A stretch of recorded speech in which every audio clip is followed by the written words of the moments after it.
Welcome back to our another vlogs. আমার একটি নতুন ভ্লগসে সবাইকে অনেক অনেক স্বাগত জানাই।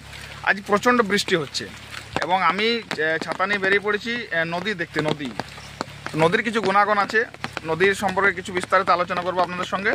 তো ভিডিওটা কন্টিনিউ করুন এবং দেখতে থাকুন ভিডিওটি। এবং ভিডিওটি কেমন লাগছে অবশ্যই কমেন্ট বক্সে কমেন্ট করে জানাবেন। এবং চ্যানেলে পেজে যদি নতুন হন পেজটি অবশ্যই সাবস্ক্রাইব করবেন এবং পাশে থাকা বেল আইকনটি অবশ্যই প্রেস করবেন যাতে সবার প্রথমে নোটিফিকেশান আপনার কাছে পৌঁছে যায়।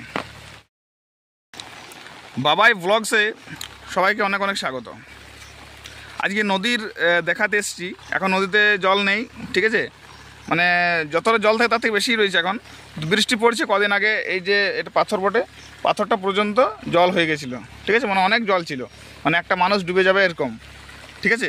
বলছি মাহাত্ম্য তো শ্রাবণ মাসেরই বেশি, অধিক জল আষাঢ় মাসেও হয় কিন্তু মাহাত্ম্য শ্রাবণ মাসেরই বেশি। এখন শ্রাবণ মাস চলছে, এখন বাবা শিবের দরবারে সবাই জল ঢালার জন্য সব যাচ্ছে নদী থেকে জল নিয়ে, ঠিক আছে। শ্রাবণে নদী কুমারী হয়, জানেন তো। তো এই নদী একুল ভাঙে অকুল গড়ে। যদি নদীটা আমাদের যখন নদীটা ছিল তখন অনেক নদীটা ছোট ছিল, তো এটা জীবনের সঙ্গে বাস্তবে অনেক মিল আছে। বলছি নদী একুল ভাঙে অকুল গড়ে জীবন দরিয়ায়। আর মেয়ে ছেলের ক্ষেত্রে কী হয়, বাপের বাড়ি ছাইড়া কন্যা শ্বশুর বাড়ি যায়, পুতুল খেলা সারা বেলা মনে পড়ে যায়। ভালোবাসার এমন গুণ পানের সঙ্গে যেমন চুন, বেশি হলে পুড়ে গাল, কম হলে লাগে ঝাল, ঠিক আছে। সেই রকম নদীর এদিক থেকে আসছে, নদীটা এদিকে যাচ্ছে। তো আমাদের গ্রামের থেকে নদীটা উত্তর দিকে প্রবাহ হয়, মানে উত্তর দিকে বয়ে চলে যায়। তো উত্তর প্রবাহ নদী মানেই গঙ্গা সমতুল্য। এই যে কাশফুল, কদিন পরে কাশফুল হবে, এই দিকটায় কাশফুল হয় পুরো, আর ওই দিকটাতেও কাশফুল হয়।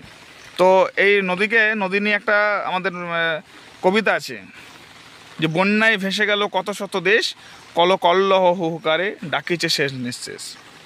বলছে রাক্ষসী নদী তীরে কাশফুল হাসে, আগমনের আগমন সকল বেদনা আসে। দেখবেন শ্রাবণ মাসের পরেই ভাদ্র মাস, তারপর আশ্বিন মাস। তো আশ্বিন মাসটাকে শরৎকাল ধরা যায়। তো শরৎকালে কী হয়, শারদীয়া পূজা হয়। তো এই বর্ষার দিনে অনেক সময় বন্যায় ডুবে যায়, ক্ষতিগ্রস্ত হয় অনেক সময় মানুষ। তো তারপরে কাশফুল হাসে, ঠিক আছে, এবং তারপরে আসে মা শারদীয়া দুর্গা দেবী। তো সেই জন্য বলে রাক্ষসী নদীর তীরে কাশফুল হাসে, আগমনের আগমন সকল বেদনা আসে। কাশফুল দুলিয়ে মাথা চুপি চুপি কয়, মৃন্ময়ী মাতা আসিছে করোনা সংশয়। এই নদী আমাদের জামতলা ডিস্ট্রিক্টের জামতলা থেকে আসছে নদীটা, আমাদের শেষ প্রান্তে, মানে ঝাড়খণ্ডের শেষ প্রান্তে আমাদের বাড়ি। তো এটা ওই দিকটা বীরভূম হয়ে যাচ্ছে।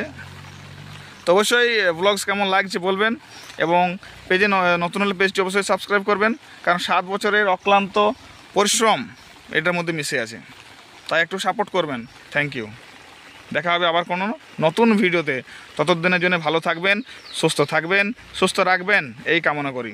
ধন্যবাদ।